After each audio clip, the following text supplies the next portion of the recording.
Começando mais um Na Cornetagem, infelizmente com uma notícia triste, que é o falecimento do apresentador do Sport TV, o Rodrigo Rodrigues, né, de complicações aí devido à Covid-19. Infelizmente, é mais uma vida que se perde em meio a milhares que já perdemos dessa pandemia. E também vamos falar da Série A3, do basquete, do vôlei, tem bastante novidade por essa semana. Rafael Antônio. Bom, vamos lá, né? Claro que a gente lamenta aí a passagem do Rodrigo Rodrigues.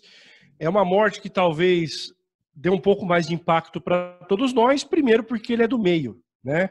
Assim como nós, é um jornalista, aliás, um jornalista brilhante, não só na área esportiva, mas na área cultural. Ele começou na cultura, na área de cultura, na Rede Vida, depois passou por SBT, por Cultura, publicou inclusive um livro sobre a história da banda Blitz. Era um cara muito ligado à música e à cultura, tanto é que além de jornalista ele era músico também, né? E também o fato dele ser muito jovem, 45 anos de idade, então a gente fica muito triste porque ele estava vivendo o auge da sua carreira de jornalista esportivo, já tinha passado pelo Esporte Interativo, já tinha passado pela ESPN. Aliás, ele é a cabeça pensante de criação na resenha da ESPN, um dos programas hoje mais consagrados da ESPN e mais gostosos de se assistir. Então, a gente lamenta por isso, né? Pela jovialidade, apenas 45 anos de idade, e é mais uma vítima da Covid. Mas, infelizmente, como diz o poeta, o show tem que continuar, a vida tem que seguir, e eu acho que fica o alerta para todos nós, cada vez mais tomarmos cuidado, né, com essa flexibilização, essa abertura de um monte de coisa desenfreada, né? Todo mundo está achando que o mundo vai acabar, então que sirva de mais um alerta. A gente já falou em semanas anteriores, nessa discussão aqui, que a gente só sente, de fato, que o Covid-19 é algo perigosíssimo quando algum conhecido ou quando algum parente, pessoa próxima, morre por conta disso. Então, que fique aí o alerta e que o Rodrigo possa descansar em paz e, com certeza, ficarão grandes lembranças do talento, ele que estava vivendo um grande momento na carreira, chegou ao Grupo Globo em 2019, há pouco tempo tornou-se o titular do troca de passes, né, que é o pós-jogo, toda noite, depois da rodada, e ele também, aos sábados, vinha fazendo, quando o Globo Esporte estava no ar, né, agora o Globo Esporte há 4 meses está fora do ar, parece-me que vai voltar segunda-feira, mas ele era o folguista do Felipe Andreoli, na apresentação do Globo Esporte em São Paulo, aos sábados, né? Que Deus possa recebê-lo e que a família e os amigos tenham muita força nesse momento. A gente vê o tamanho do Rodrigo Rodrigues pelas homenagens, né, feitas por ele, antes mesmo, né, pela torcida, pela recuperação dele, né, quando ele já estava na UTI, né, desde sábado, domingo e a segunda-feira foi com muita torcida, né? Todos os lugares que ele foi, né? Muita gente torcendo por ele e com essa passagem, né? Foi muito complicado e ver essas homenagens, né? Por todo lugar que ele passou. Eu lembro a primeira vez que eu vi ele, né? Foi quando ele estava apresentando Vitrine, né? Pela TV Cultura, né? Um programa de variedades, né? Da cultura. E depois, né, eu fui vê-lo na ESPN, né, pô, e deu para ver como ele era uma figura entre os apresentadores dessa nova geração. Eu acredito que ele era o melhor apresentador, porque era um cara que conseguia falar de tudo, né, tinha essa abertura, né, e uma simpatia que eu nunca tinha visto, né, em nenhum outro apresentador, assim, de todo mundo, né, gostar dele, né? Ô, Fábio, ele era engraçado sem forçar. Porque Sim. Hoje nós temos um monte de apresentador no jornalismo esportivo que se mete a ser engraçadinho, né? Quer ser apresentador circense. O Rodrigo era natural. ele tinha umas tiradas muito bacanas e a descontração dele era natural, até pelo fato de ele vir do jornalismo cultural, que é exemplo do jornalismo esportivo, é um jornalismo menos pesado, um pouco mais, né, flexível. Então, isso que era legal dele. Ele era engraçado sem precisar forçar ser engraçado, ao contrário de muitos dessa nova geração que querem ser engraçados e acabam forçando a barra.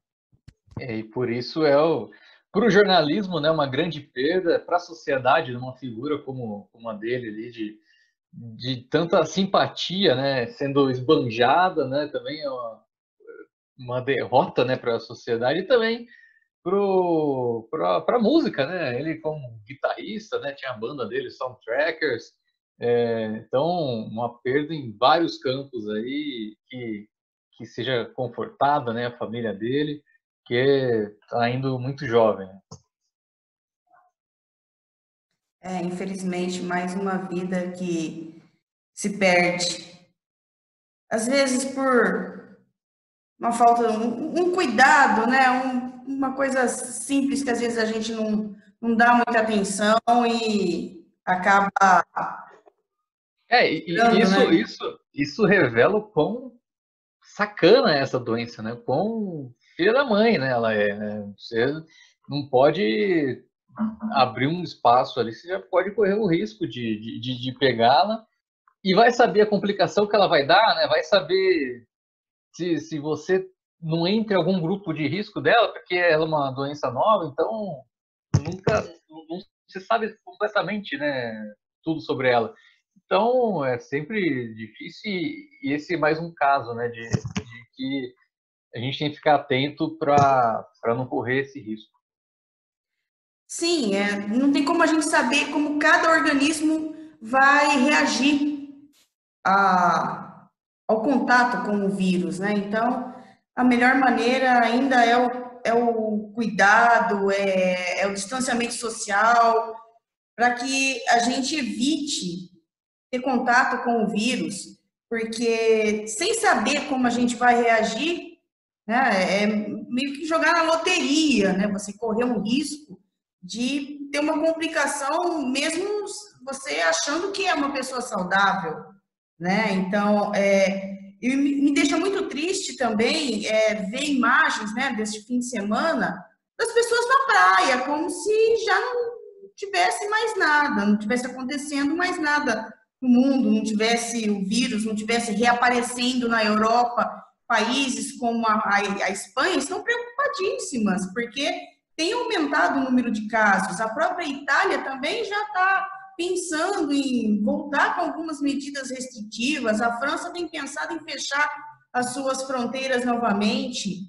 E a vacina, apesar de ter alguns testes muito avançados, inclusive aqui no Brasil, porque já que junto aos Estados Unidos, é um epicentro, né, da doença, está sendo testada aqui as vacinas.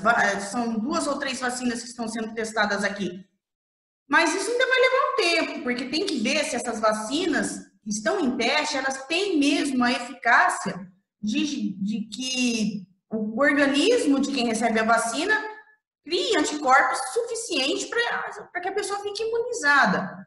E uma frase que eu ouvi há um certo tempo, né, sobre essa questão, as pessoas estão muito preocupadas com a economia, né, de não ter emprego, de não ter como se sustentar. Mas essa frase que eu ouvi vem bem a calhar. Pessoas mortas não giram a economia. Pessoas doentes não vão ao shopping. Então, não adianta nada a gente querer reabrir o comércio, querer que as coisas voltem ao normal, sendo que isso pode gerar mais pessoas doentes, congestiona o nosso sistema de saúde, que já era problemático. Então, tem muita coisa ainda a ser considerada. E quando a gente vê uma pessoa mais conhecida, né, que até então parecia ser uma pessoa saudável, e ela acaba morrendo, né, em complicações da Covid, a gente começa, para pensar, né, será que a gente está realmente no caminho certo? Eu acho que não, eu sempre achei que não. Eu sempre achei que se a gente tivesse feito um distanciamento social corretamente nos primeiros 30, 40, 45 dias, talvez a gente não estivesse no patamar que a gente está hoje, com tantas pessoas. Logo a gente vai chegar a 100 mil mortes, e a gente já está daqui a pouco com 3 milhões de infectados, sabe? E os hospitais não vão aguentar isso. Mesmo que a pessoa não precise de um respirador, mas precise de um atendimento hospitalar, vai chegar um momento em que as pessoas, o hospital, nossa rede hospitalar, o SUS, não vai aguentar, porque a grande maioria dos brasileiros depende do SUS, que é sucateado, sabe, não recebe a devida atenção. Em outros países, eu vi alguns artigos, já faz um tempo já, de alguns países, elogiando, por um lado, o nosso sistema único de saúde, o nosso SUS, que garante atendimento básico para a população. Mas, ao mesmo tempo, as pessoas lá fora criticam que ele é sucateado, que há muita corrupção, que acaba fazendo com que ele não seja tão eficiente como poderia ser. Infelizmente, a nossa realidade é essa, então a gente vai ter que se acostumar com ela, ter novos hábitos, uma nova postura perante ao que a gente costumava fazer antigamente, né? A gente costumava meio que ligar, desculpe o termo que eu vou utilizar, mas muitas vezes a gente liga o foda-se, né? E vamos ver no que vai dar. E não está dando muito certo essa filosofia, não. Aproveitando já, né? Já vou até apresentar minha corneta da semana, né? Sei que está começando agora o programa, mas já apareceu, né? Já levantou a bola, então minha corneta vai para essas pessoas que usam referências absurdas para tentar fortalecer o ponto de vista, e isso diretamente para quem defende a reabertura de estabelecimento e compara prejuízo financeiro, né? Que está acontecendo globalmente, né? Eles comparam, por exemplo, com o assassinato de um negro, né, por um policial, ou que trata fechamento de bar, né, e loja com a mesma ideia de uma pessoa que morre pelo Covid. Colocar o mesmo peso de um crime racial, né, ou de uma vida perdida ao fechamento de um empreendimento, né? Isso é completamente desumano, né? Revela como é a sociedade.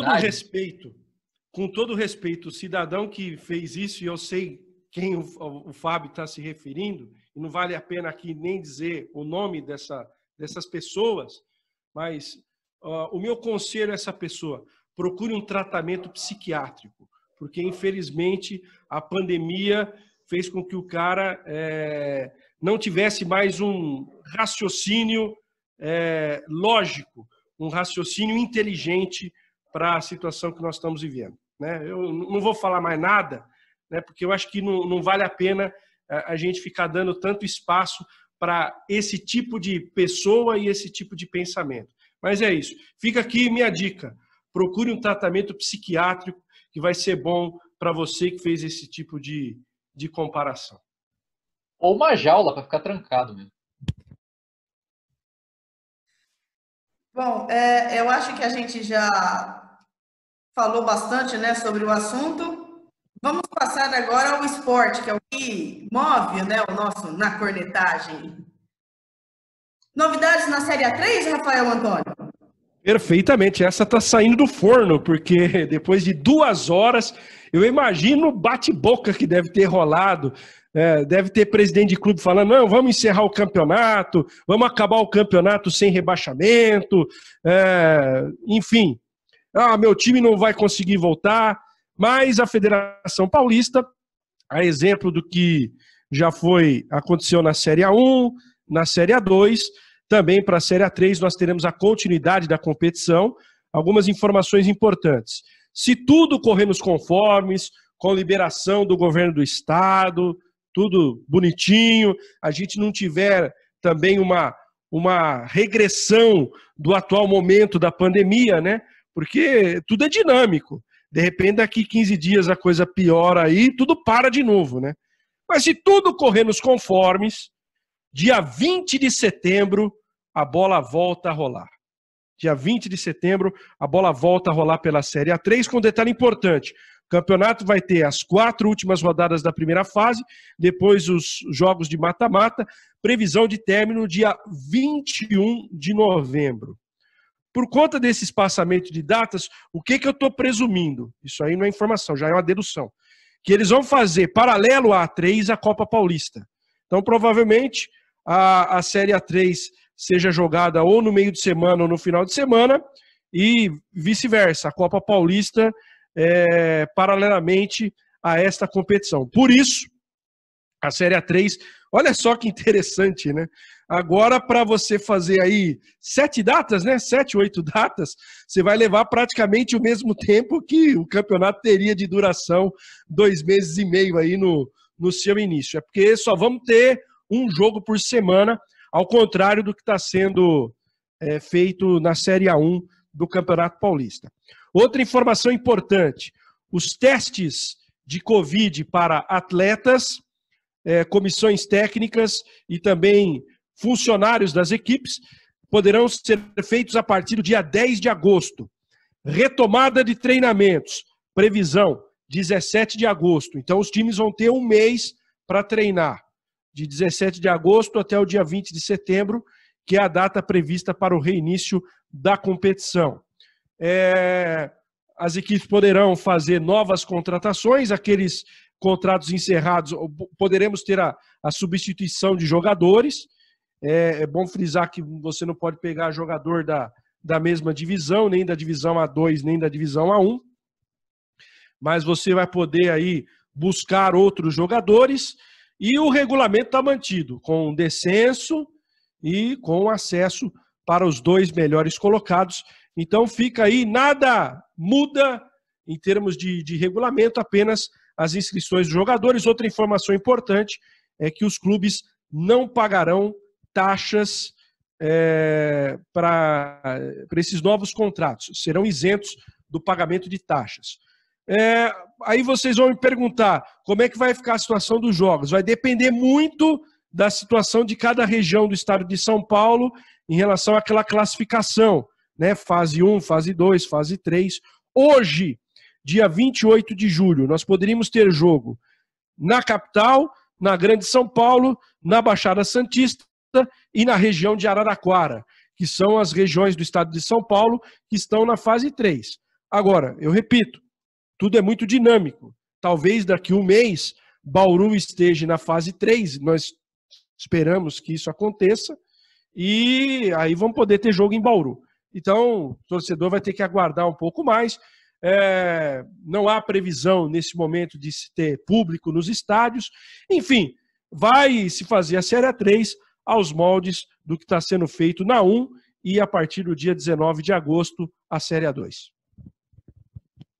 O lado positivo é que agora tem uma definição, né? Depois de muitos meses com os clubes esperando alguma resposta, algum retorno da federação, finalmente teve, né, esse conselho técnico aí para ter essa definição parcial, vamos falar, porque não dá para saber como é que vai acontecer as coisas, né? Acho que esse é o grande problema, né, para elaborar um retorno para a Série A3.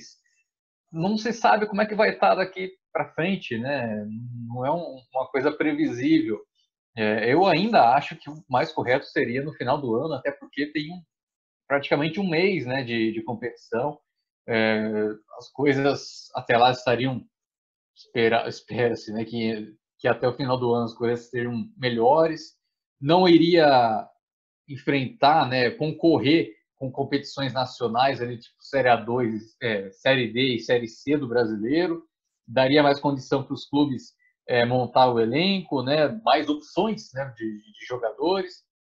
Mas colocou aí, né, seguiu o calendário da maneira que melhor pensou, né, a Federação Paulista ali, para manter até novembro, né, principalmente a Copa Paulista, né, para encerrar. Mas, por exemplo, a Série A3, muitos clubes não disputam a Copa Paulista, né, não teria necessidade de pensar tanto nessa competição. Foi mais uma questão aí de de gosto ali da Federação Paulista. Eu acho, Fábio, que a federação está forçando a barra para que as equipes, como tem poucos interessados na Série A3, então a federação está forçando a barra de alongar a 3 com o seguinte argumento: ó, a gente estica a Série A3 e aí com os jogadores da 3 vocês jogam também a Copa Paulista para dar movimentação, né? Tem uma vaga para... É claro que eu acho o argumento fraco, mas eu acho que é uma tentativa, é uma estratégia da Federação Paulista de Futebol para conseguir executar a Copa Paulista. Talvez ela tenha interesses comerciais. Eu acho que esse ano a Copa Paulista seria desnecessária. Eu acho que poderia se abortar a Copa Paulista. Não vai fazer falta nenhuma a Copa Paulista ficar fora do cenário no ano de 2020, que a gente não teve um monte de coisa. Não vai ter nem... Acho que não vai ter nem corrida de São Silvestre, né? Então, acho que não vai fazer falta não ter a Copa Paulista. Mas a federação, ela deve ter algum interesse comercial nisso. E para mim, fica muito claro que ela está forçando a barra. Está falando para os clubes da A3, ó, joguem paralelamente A3 e Copa Paulista, a gente vai bancar o que for possível aí, questão de deslocamento, questão de ficha contratual, e vamos tocando o barco para ter a competição, para ter quórum, né? Então, para mim ficou muito claro, esse alongamento de setembro a novembro da Série A3 serve exatamente para isso.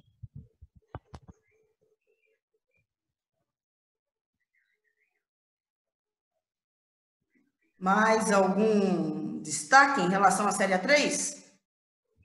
Vamos esperar agora qual é a do Noroeste, né? O presidente do Noroeste falou que a partir do momento que a federação se mexesse, anunciasse o retorno da competição, o Noroeste também ia se mexer. É bom a gente lembrar aqui para o torcedor noroestino que o clube está fechado, né? Os funcionários, inclusive, com salários atrasados, receberam um mês na última sexta-feira por conta do dinheiro da vaquinha da torcida, que foi entregue na sexta-feira à tarde. Aliás, mais uma vez, eu já disse aqui em vários programas, parabenizar a torcida do Noroeste que se mexeu nessa pandemia. E agora, no fim de semana, tem a feijoada. Feijuca, R$35, drive-thru, pode ser retirada ali no estacionamento da panela de pressão. Sábado, dia 1º de agosto, feriado municipal, aniversário de Bauru. A feijoada vai estar disponível aí. Aqueles que querem colaborar com o Noroeste, e a renda será revertida para o pagamento de mais um mês dos funcionários do clube, que esses foram as grandes vítimas desta situação toda da pandemia e ficaram chupando o dedo na história, né? Já que o clube foi fechado. E o torcedor, né, merece completamente, né, os elogios por essa iniciativa para manter o clube, né? Mais uma vez, né, o Noroeste tendo o seu torcedor aí como principal nome, né, o principal protagonista nessa dificuldade, né? No momento de dificuldade, o torcedor noroestino aparece aí. Claro que ainda não são muitos, né? Mas conseguem ajudar o clube da maneira que podem. Então, mais uma vez, aí merecem completos elogios, aplausos e agradecimentos, né? Por manter o Noroeste. Sim. E só recapitulando, né, Fábio e Cristiane, 3 não voltam. O Everton, que foi para o Gama, do Distrito Federal, o Fabrício, que foi para o Cuiabá, e o Renan, que se encontra no estado da Paraíba, defendendo as cores do Atlético de Cajazeiras. Sim, isso. Só lembrando que quem quiser adquirir aí os Vale Feijuca, né? Os locais de venda dos vales estão lá no Facebook do Jornada. Tem lá uma postagem com todos os locais. Quem quiser colaborar com a Feijuca do Noroeste, né? A renda será revertida aos funcionários. É só ir lá no Facebook do Jornada Esportiva. Tem acho que 5 ou 6 lugares que estão vendendo os vales para você poder retirar no sábado, dia 1º de agosto. Passamos ao próximo assunto, gente? Vamos lá. Enfim, foi anunciada a contratação do Alex, é isso? Quem traz as novidades aqui, traz os detalhes para a gente aí. Bom, foi anunciado, né? Já tinha o acerto já estava, né, garantido. Até aquele primeiro impacto, né, da chegada do Alex já tinha ocorrido, mas aí com a apresentação oficial, né, um vídeo muito bem feito, né, muito bem produzido aí da assessoria do Bauru Basquete, apresentando o retorno, né, do Brabo. Acho que pelo menos aqui em Bauru, né, ninguém torceu o nariz, né, para a volta dele, né? Mas mesmo assim a gente pode explicar, né, a importância do Alex, né, e da volta dele. Eu até nessa vez eu tive que escrever um pouco para ver como é que eu ia colocar esse retorno dele, né, elaborando assim 4 pilares para esse retorno do Alex de importância para o Bauru Basquete nessa próxima temporada. O primeiro deles é aquela relação de dedicação e experiência que o Alex tem. Que eu acho que ninguém mais no basquete brasileiro consegue aliar, né, isso aí. Porque, na minha opinião, ele é o maior atleta da história do NBB, né, em termos atléticos, com quesito de rendimento, dedicação, espírito de competitividade, claro, regularidade física, né? Ele chega aí aos 40 anos muito bem, né? Com médias de 10 anos atrás. Ele tinha lá no Brasília ainda, né? E comparando com outra lenda do NBB, né? O Marcelinho Machado, que jogou 40 anos também, né? Ultrapassou essa marca. Os números do Marcelinho não chegam nem aos pés, né? Do Alex, nesse termo de regularidade. Porque até a 6ª temporada ali o Marcelinho estava bem, né? Mas aí nas 4 últimas dele ele teve uma queda, né, de rendimento natural, né, pela idade, e aí também com um novo papel dentro do elenco do Flamengo, né? Já mais coadjuvante. No caso do Alex, não, né? No Alex, ele ainda tem o carimbo de protagonista da equipe, e o que é muito importante, né? Levando isso à nossa segundo pilar do retorno do Alex, que é a qualidade do jogo que é mantida, né? No Minas foi o brabo de sempre, né? Tirando a última temporada dele por Bauru, ele segue muito bem, né? Bastante participativo, manda na defesa, né? Não à toa foi eleito o melhor defensor da temporada passada pela Liga Nacional. O chute dele, né? O arremesso continua preciso, embora na última temporada foi com menor aproveitamento, né, de arremesso, 45%, mas foi a terceira que ele mais chutou, né? Que ele mais arremessou foi, né, no Minas, acho que teve uma em Bauru e outra em Brasília, que ele chutou mais, em média, na temporada.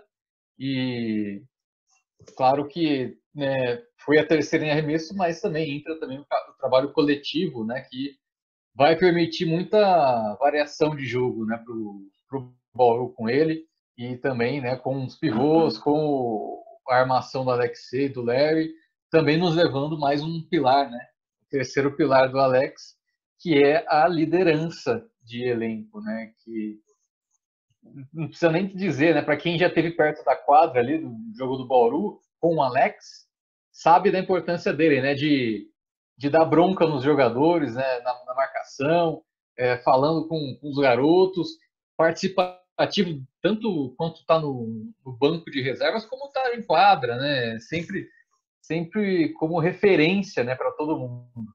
Até que, né, chegando no quarto pilar, a simbologia dele, primeiro para os jogadores, né, que é um cara que a carreira já diz tudo, né? A dedicação dele, o que mostra que ele é um cara de respeito tanto no passado como no presente, né, no basquete nacional, e também para a torcida, né? Acho que em qualquer lugar que ele fosse jogar, ele ia ser ídolo, né?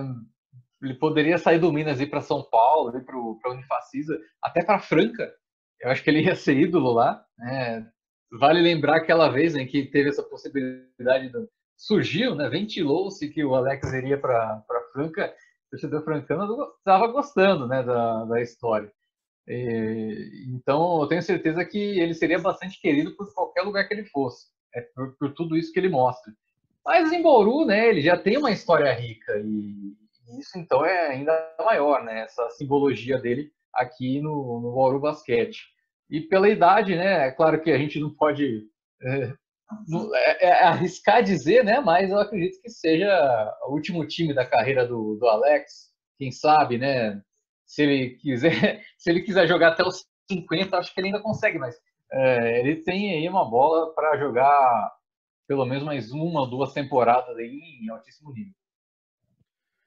Bom, o Fábio já falou tudo que tinha que falar com muita propriedade sobre o Alex. Eu só queria acrescentar duas coisas. Primeiro, parabenizar a assessoria de imprensa do Bauru Basquete pela produção feita para o retorno do Alex. À altura do que representa o Alex. E o Fábio já disse tudo. Eu só acrescento uma coisa. O Alex resume tudo isso pela notoriedade e pela audiência que ele provoca, né? A gente vê nas nossas redes sociais, no trabalho que a gente realiza aí no dia a dia, a quantidade de comentários, de curtidas, como ele é relevante. Então, só isso resume o que significa a volta do Alex para o projeto de Bauru. Que ele seja novamente bem-vindo e com certeza vai ter mais uma passagem brilhante. Estou gostando muito, por enquanto, da montagem da equipe. Fica a expectativa aí da definição de quem será o coach. Está caminhando para ser uma solução caseira. E eu até penso que talvez esteja se preparando uma situação para que o próprio Alex, depois que encerrar sua carreira como jogador, possa ser um eventual treinador. Ele tem esse perfil, né, de liderança, de cobrança, então talvez o Alex já esteja pensando, essa volta em Bauru, as coisas como aconteceram, né, a saída do Demetrios e a própria explicação do Demetrios na entrevista que ele nos concedeu essa semana, enfim, por toda a atmosfera, eu acredito no Alex encerrando a sua carreira em Bauru e quem sabe até num futuro próximo sendo um eventual treinador da equipe do Bauru Basquete. Vamos aguardar, né? O futuro é que dirá se isso vai se concretizar ou não. Mas eu acho que muito da volta do Alex tem a ver com a identidade dele, com o Bauru, com o projeto de Bauru e também já ele visualizando uma carreira futura dentro do basquetebol. Rapidamente, para finalizar o assunto basquete, o Dikembe, uma boa contratação?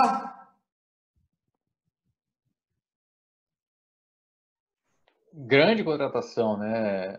Primeiro porque ele ainda é jovem, né? E tem um enorme potencial, né? Para se desenvolver ainda, né?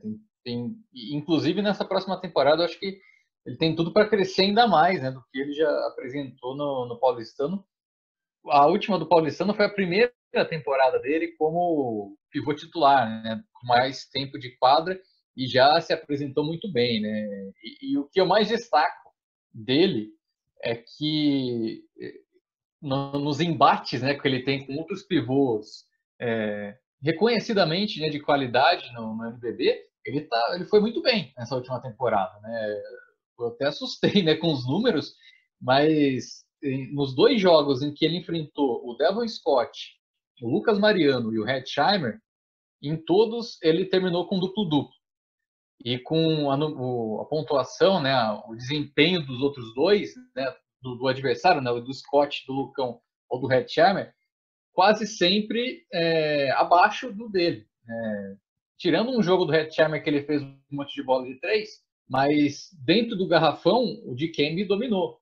Então, foi contra esses três caras que renomados já, né, no NBB, ele teve esse destaque. E, inclusive, né, desses 6 jogos, o Paulistano conseguiu 5 vitórias, né? Foi quase... Não dá para dizer que foi metade das vitórias do Paulistano na temporada, porque o Paulistano ganhou 11, né? Um número ímpar, não teria como ser, né, 5,5. Mas é um grande nome, de fato, aí para o Garrafão Bauruense. Não badalado, né?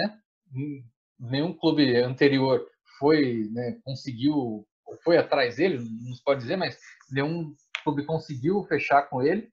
e é um cara que tem tudo para crescer nessa próxima temporada.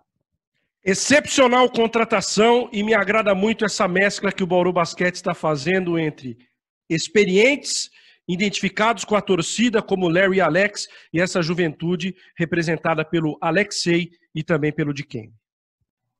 Vamos agora com as novidades do vôlei. Que jogadora chegou? Superliga definida? Como que estão as coisas? Bom, o anúncio oficial foi da Mara, né? A Mara Central, jogadora muito interessante, fez uma grande Superliga no ano retrasado pelo Minas, esteve no Osasco na última temporada e agora vai defender o SESI Vôlei Bauru. Estamos no aguardo aí dos novos anúncios, mas como houve uma mudança na assessoria de imprensa aí do SESI, né?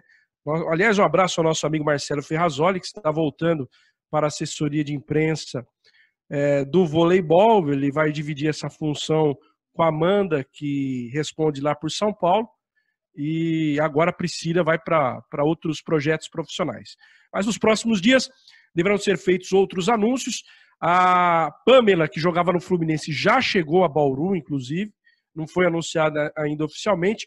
Por que eu estou dizendo isso? Porque se tudo correr nos conformes e o governo do estado, através daquelas coletivas intermináveis do Dória, que acontece todo início de tarde, né, às 12h45, já passou de 100, inclusive, nessa quarentena, e é engraçado que ele fica contando, né? Já chegamos à nossa 99ª entrevista neste período de pandemia. O cara tem isso como troféu.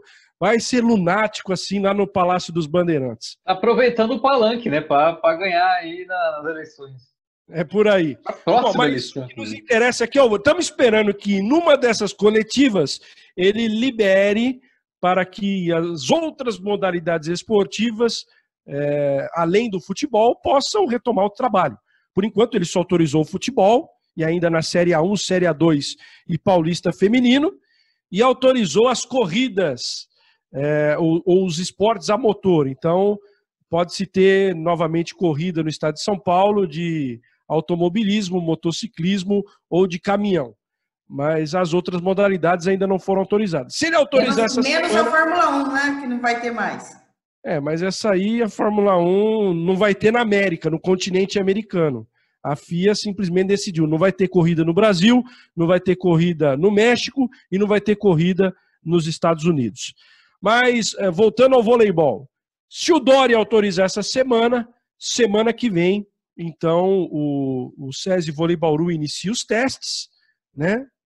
Vai cuidar de todos os protocolos, e aí vão começar os treinos também, visando a temporada, que ainda não tem data para começar, nem o Paulista, nem a Superliga.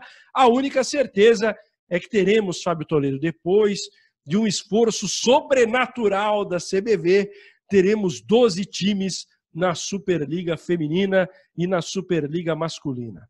Olha, foi duro conseguir 12 equipes no feminino, hein?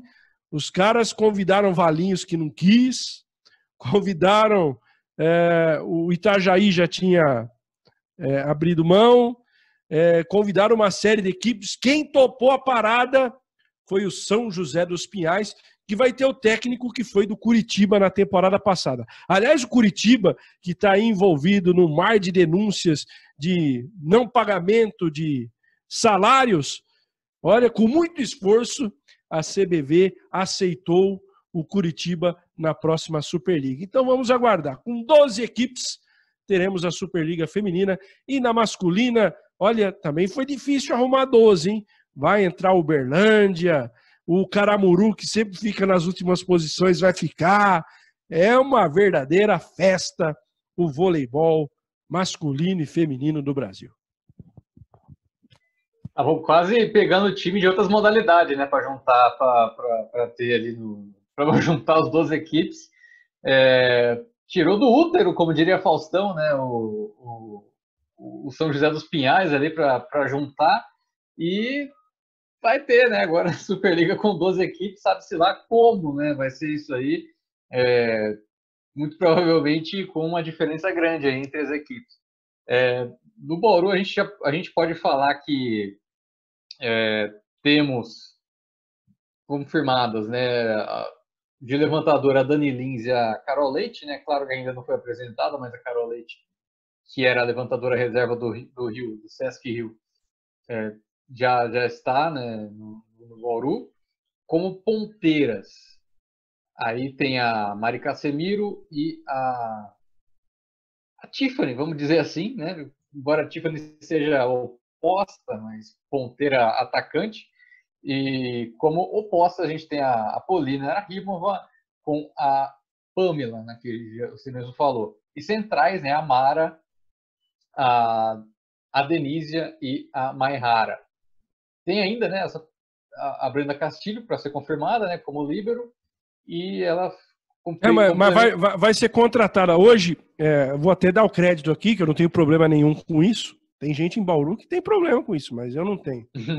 Hoje a Tiffany deu uma entrevista na Jovem Pan, no programa de esportes da hora do almoço, e a própria Tiffany já falou que a Brenda está contratada. Só que a Brenda e a Polina vão chegar no segundo momento. Então, sim, quem vai ganhar espaço é a menina Júlia, nesse primeiro momento. A menina Júlia, no começo do Campeonato Paulista. Provavelmente a Brenda e a Polina, elas deverão ser incorporadas ao elenco já na fase final do Campeonato Paulista e aí para início de Superliga. Exatamente. A Júlia complementando aí como outra líbero que tem potencial muito grande, né? Apenas, né, fica, né, um pouco triste ver que das jogadoras jovens, né, da temporada passada do elenco, só sobrou a Júlia, né? Porque a Gleice, a Kimberly, né, e a Lara vão ter oportunidade em outros lugares, né, não no time do César Voleibol Bauru.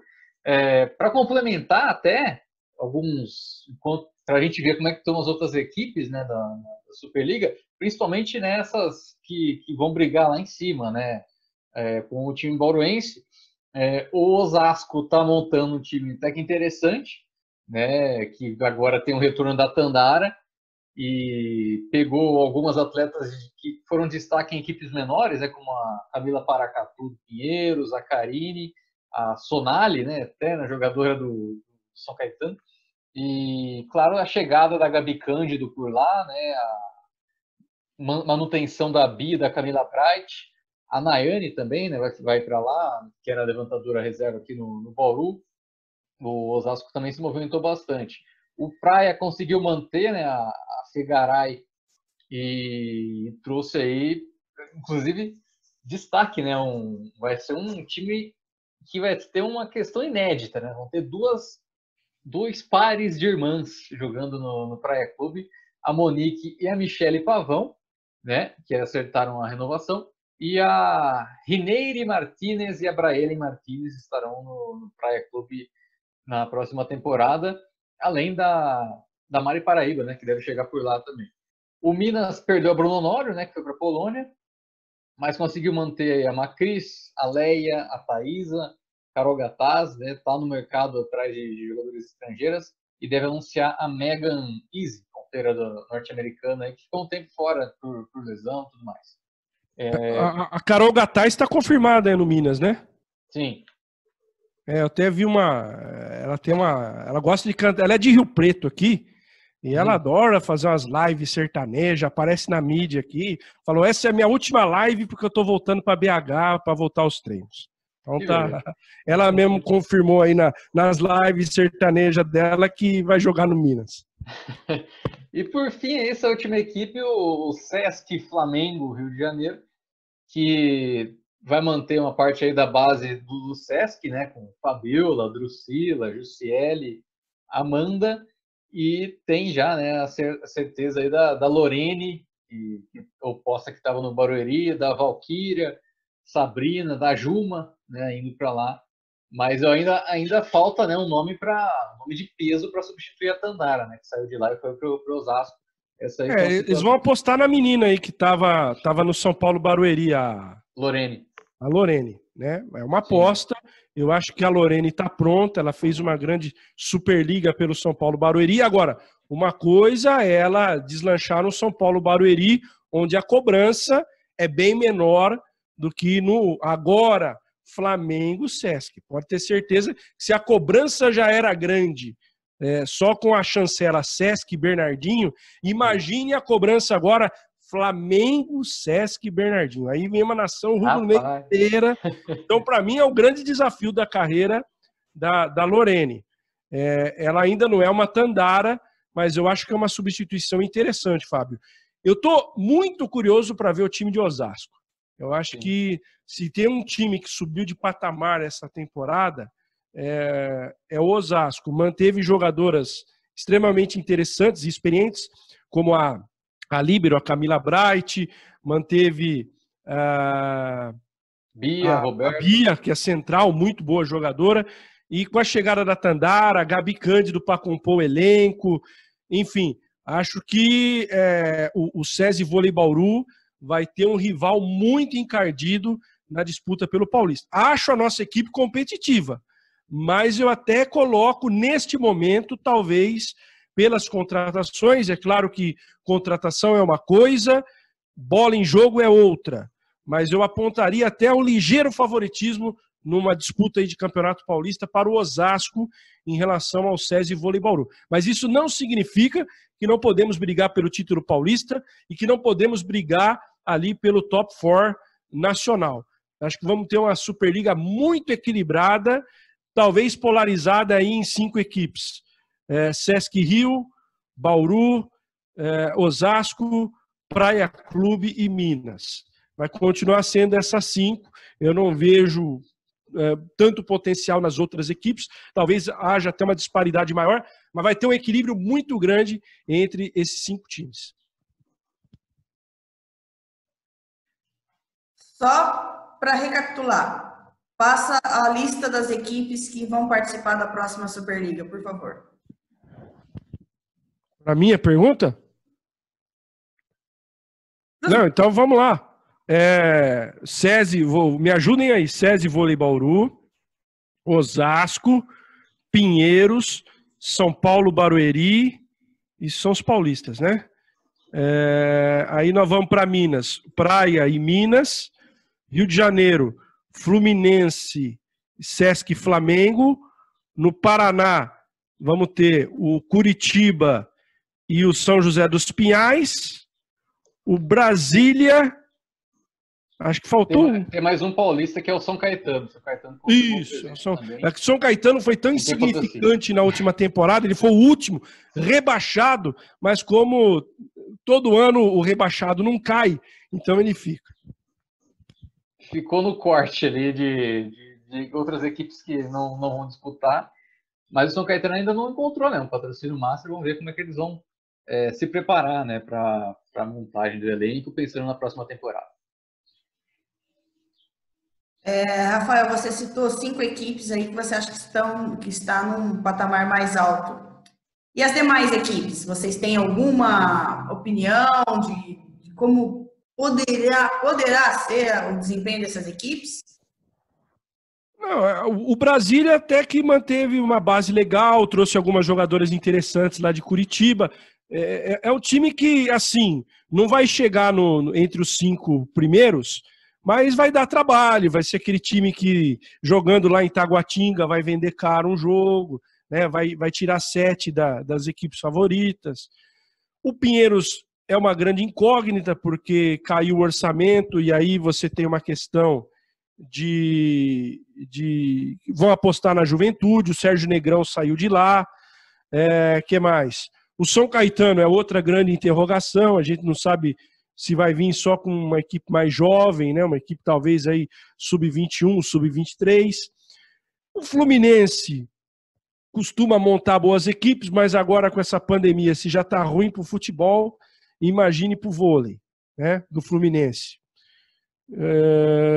E vai ficando. Eu vejo uma disparidade maior. Nós vamos ter um equilíbrio muito grande entre os 5 maiores investimentos. E a diferença financeira e técnica dessas 5 primeiras equipes para as demais, eu acho que vai ser maior nessa temporada. Tem o São Paulo apostando na base, né? O Pinheiros também, uma mescla ali.